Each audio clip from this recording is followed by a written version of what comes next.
If you've decided to use sand for the bottom, now is a good point to bring it in, otherwise you'll be hoisting it over the pool walls. You'll want to cover the area to a depth of about 2 inches or 5 centimeters, but keep it away from the base rails until the walls are up, otherwise you'll clog them with sand. We've decided to use the preformed pool bottom. There are a couple of advantages. First, it won't shift around or leave footprints like sand can. And second, it acts as an insulator, which helps your pool water retain heat better. If you're unsure of what to use, ask your pool dealer for their recommendation.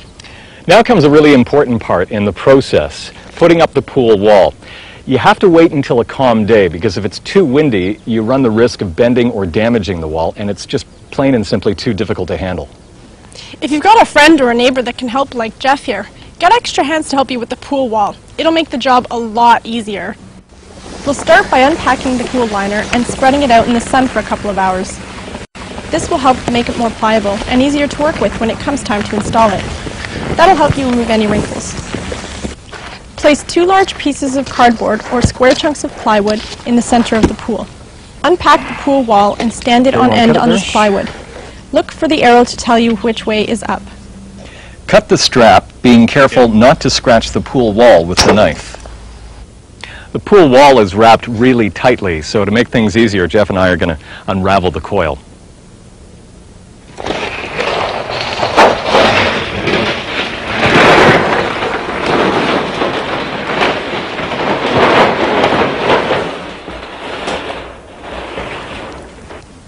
For the best results, place the skimmer on the downwind side of the pool. That way, leaves and debris will naturally find their way into the skimmer. In this backyard, the winds tend to blow out of the west, so we'll put that skimmer cut out to the east. By the way, here's where Atlantic Pools has used its engineering know-how to your advantage. This edge shows the quadrifold system. The wall seam is formed by a double fold that's 4 times the thickness of the wall. And notice that the holes aren't evenly spaced. They're engineered to counter the force of the water on the pool wall for extra strength and stability. In order to hide the seam of the pool wall and for the overall strength of the pool, the starting end of the wall must be placed directly over a base plate. Slide the bottom edge of the wall into the curved bottom rails. This is where extra hands are useful. Get someone to hold this end of the pool wall in place as you work. Or you can use a ladder and temporarily duct tape the wall end to the ladder to hold it up. You'll need a ladder later to climb in and out of the finished pool, so it's probably a good idea to do this anyway. You'll find these slotted tubes in your pool hardware kit.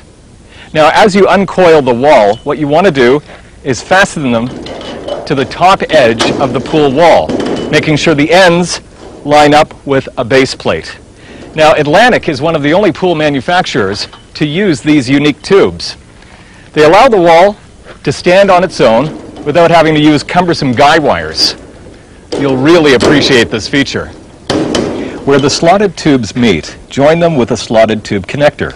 Slide one end of the connector onto the tube and slide the next tube into the connector, leaving a 1/2 inch or 13 millimeter gap between each slotted tube. Continue working your way around the pool, uncoiling the wall as you go and moving the plywood sheets or cardboard as necessary. Keep sliding the bottom edge into the base rails and covering the top edge with slotted tubes and tube connectors.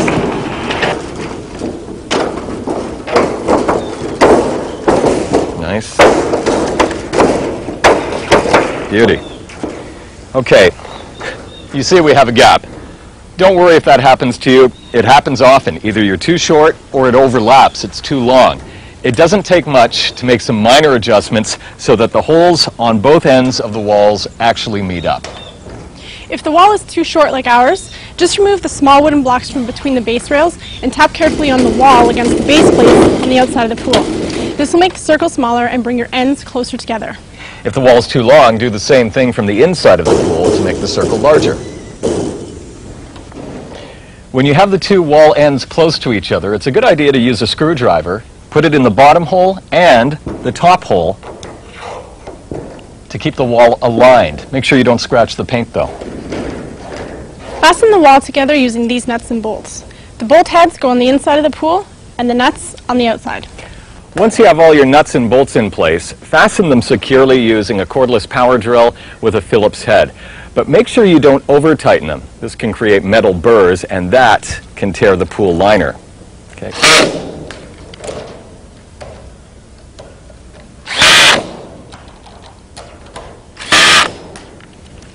After you've tightened all the bolts, cover each bolt head with 2 or 3 strips of duct tape. That'll protect the liner from any damage.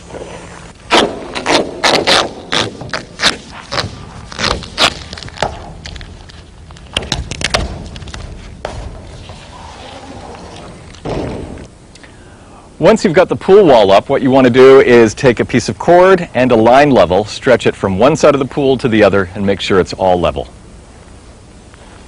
You just hook the level onto the cord and stretch it out across the pool wall. Yeah, pull it tight. Check the wall in several different directions. Make sure the pool area is level within 1 inch or 25 millimeters across the entire diameter.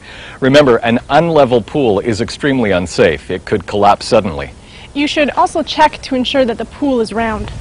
Measure across the pool at each base plate. Each measurement must be no more than 1 inch or 25 millimeters larger or smaller than any others. Nudge the base plates in or out with your foot to make adjustments. Remember, adjusting the pool like this could cause the base rails and plates to slip out of alignment. Once you have the shape, recheck the base plates to make sure the rails are centered and the plates themselves are centered over the limestone pad or the patio stone. You want to check your slotted tubes and connectors. Make sure that the connectors are centered over the base plate. And you can ensure this by securing it with a couple of pieces of duct tape.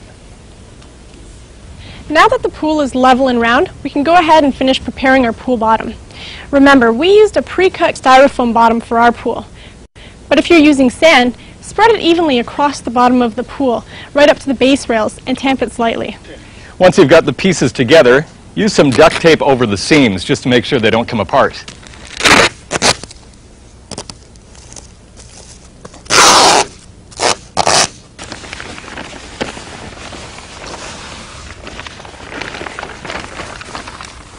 Regardless of whether you've used sand or a pool bottom, you'll need to make a gently curved cove around the bottom edge of the pool using brick sand. The cove is an important part of the pool structure because it redistributes the water pressure to the bottom edge of the pool wall. The cove must be 6 inches or 15 centimeters high and about 8 inches or 20 centimeters wide all around the pool. Pack the cove firmly, but make sure you don't push too hard or you could move the pool wall.